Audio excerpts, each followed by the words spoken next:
Media is the fourth pillar of democracy. ये line आपने media के संदर्भ में जरूर सुनी होगी, लेकिन क्या आप जानते हैं कि पेरिस स्थित international NGO report without borders (RWB) ने जो आज रिपोर्ट जारी की है, उसमें भारत को 180 देशों की सूची में 191वीं रैंकिंग पर रखा गया है।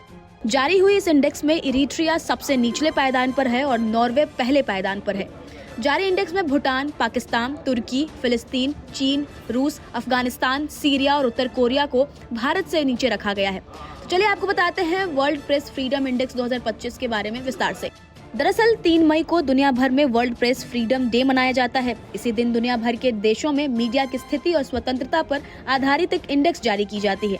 ये रिपोर्ट RWB द्वारा जारी की जाती है, जो एक अंतर्राष्ट्रीय गैर लाभकारी संगठन है जिसकी स्थापना 1985 में फ्रांस के मोंटपेलियर में 4 पत्रकारों द्वारा की गई थी।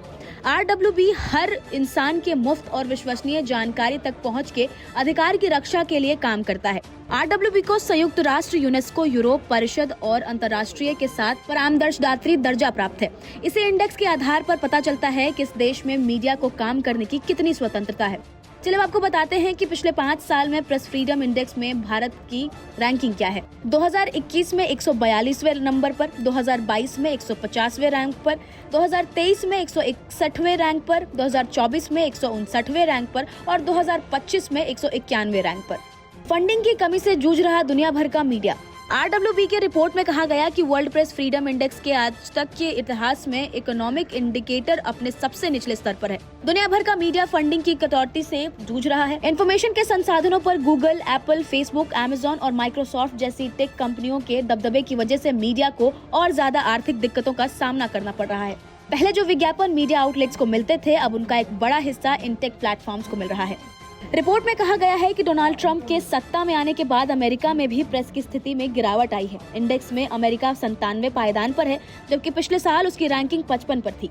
इसके अलावा दुनिया भर के वो 42 देश जहां दुनिया की आधी से ज्यादा आबादी रहती है, वहां प्रेस की स्थिति बहुत गंभीर है। इन देशों में प्रेस को लगभग ना के बराबर आजादी है। यहाँ पत्रकारिता करना खतरे से खाली नहीं है। वर्ल्ड प्रेस फ्रीडम रिपोर्ट को लेकर सोशल मीडिया पर भी कड़ी प्रतिक्रिया देखने को मिली है। एक तरफ जहां कुछ लोग खतरे के माहौल में रिपोर्टिंग कर रहे हैं, पत्रकारों की तारीफ कर रहे हैं, तो वहीं दूसरी तरफ लोकतांत्रिक देशों में मीडिया के गिरते स्तर की आलोचना भी हो रही है। ज्यादातर संस्थानों ने पत्रकारों पर हो रहे हमलों को लेकर अपनी आवाज बुलंद की है। हालांकि ये बात सच है कि अमेरिका से लेकर भारत तक और चीन से लेकर कोरिया तक हर जगह पत्रकारों पर बड़े हमले होते हैं। कई देशों में तो पत्रकारिता महज सरकार के हाथ की कठपुतली बनकर बैठी है। ऐसे में सबसे बड़ा सवाल ये है कि आखिर कब तक पत्रकार और पत्रकारिता का गला घोंटा जाएगा? आखिर कब तक पत्रकारों पर हमले होंगे, उन्हें रिपोर्ट करने से रोका जाएगा? सबसे बड़ा सवाल यही है, आखिर कब तक? नमस्कार, मैं हूं मानक गुप्ता।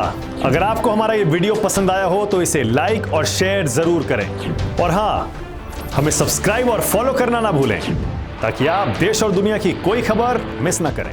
तो जुड़े रहिए हमारे साथ और देखते रहिए न्यूज़ 24।